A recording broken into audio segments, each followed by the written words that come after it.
Assessore Santoro, il Friuli Venezia Giulia è presente al fuorisalone con una sua eccellenza, il legno. Sì, un'eccellenza veramente straordinaria, non solo il legno, ma tutta la filiera, compresa le proprie aziende che hanno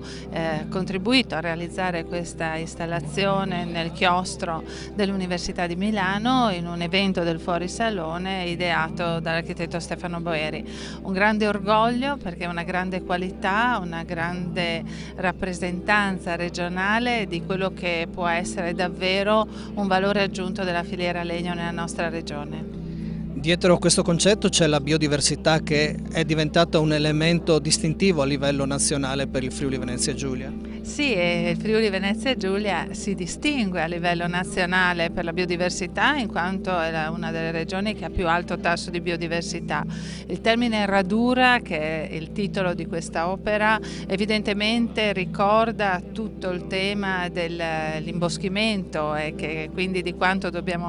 stiamo lavorando nella nostra regione perché la biodiversità mantenga le diversità di paesaggio che nella nostra regione sono una preziosità unica. È a fondamento del piano paesaggistico che stiamo elaborando, quindi biodiversità, filiera legno, aziende, tutto un fiore all'occhiello della nostra regione. Un elemento per il quale anche il Ministero dell'Ambiente e della Cultura ha riconosciuto il valore e che appunto potrebbe diventare modello a livello nazionale. Sì, nell'ultima riunione che abbiamo avuto a Roma con il Ministero dell'Ambiente e dei Beni Culturali, il fatto di aver inserito il tema della biodiversità nel piano paesaggistico è stato evidenziato come un elemento di grande importanza e di grande novità, al punto da proporci di esportarlo anche nelle altre regioni italiane. Oltre all'aspetto naturalistico, legno significa anche valore economico per il Friuli Venezia Giulia, per il legno prodotto che va nei mobili ma per tutta la filiera stessa. Sì, la filiera legno è una filiera importantissima che ha le proprie radici, è proprio il caso di dirlo, su delle foreste di qualità certificate che permettono quindi di tenere il confronto con mercati importanti. In questa installazione il nostro legno non è stato scelto a caso, ma è proprio stato scelto per la sua qualità e il suo livello di purezza e possibilità di lavorazione nell'attuazione di questo specifico importante progetto. Presidente Morgante, fuori salone il Friuli Venezia Giulia non poteva non essere presente con una delle sue eccellenze, il legno e la sua filiera. Il significato della vostra presenza qui a Milano?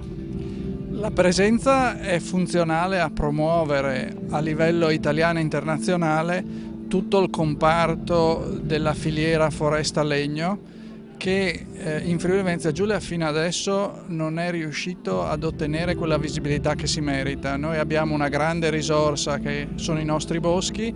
la sfruttiamo meno di quello che dovremmo e soprattutto dobbiamo far apprezzare di più ai consumatori quelli che sono i valori del nostro prodotto legno, sia il fatto che abbiamo una grande risorsa forestale che gestiamo integralmente in maniera compatibile da un punto di vista ambientale. Quindi la forza della nostra filiera è quella di avere un prodotto che deriva da selvicoltura sostenibile, quindi da una coltivazione del bosco che è rispettosa dell'ambiente.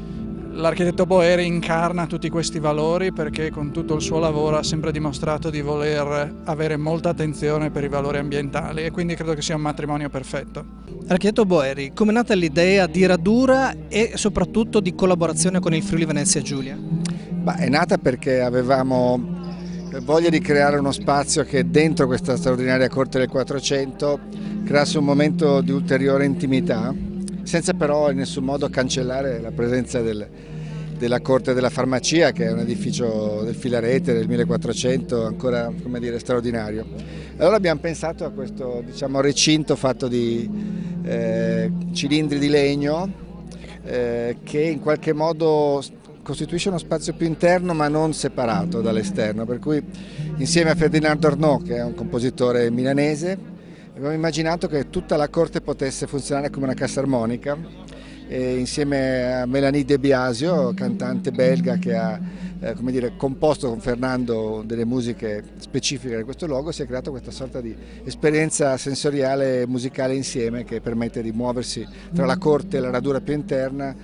costituendosi un proprio percorso anche musicale a seconda degli spazi. Quindi è un momento di decongestione, di ricarica anche per chi nei giorni del Salone del Mobile vive in mezzo alla frenesia e qua trova, secondo me, un rapporto interessante con la storia e anche col futuro di Milano. E al Friuli Venezia Giulia come ci è arrivato? Friuli Venezia Giulia è stata una scelta, come dire, straordinaria e felice. Io conosco bene gli artigiani friulani, conoscevo la filiera del legno e l'occasione, grazie a Tiziana Pers e Isabella Pers, di un contatto diretto con Innova e col Friuli è stata quella che ci ha permesso di progettare insieme la Radura, perché la Radura nasce davvero da un lavoro di scambio con un gruppo formidabile di artigiani che occupano tutta intera la filiera del legno e che hanno tra l'altro un atteggiamento etico di grande valore proprio sul tema della sostenibilità ambientale, quindi è stato più che una collaborazione, è stata una coprogettazione quella fatta con gli artigiani di Innova e la cosa bella è che da qui sono nate moltissime idee, quindi non solo la Radura resterà probabilmente un po' qui e abbiamo già avuto delle proposte di riproporre Radura in altre città italiane e internazionali, ma abbiamo molti progetti insieme. Possiamo dire che nel cuore di Milano batte un cuore e un profumo friulano? Beh, il profumo è fortissimo ed è bellissimo, batte assolutamente la serietà, l'impegno, la visionarietà di un gruppo di amministratori e di artigiani che fanno del Friuli una delle regioni più interessanti in questo momento.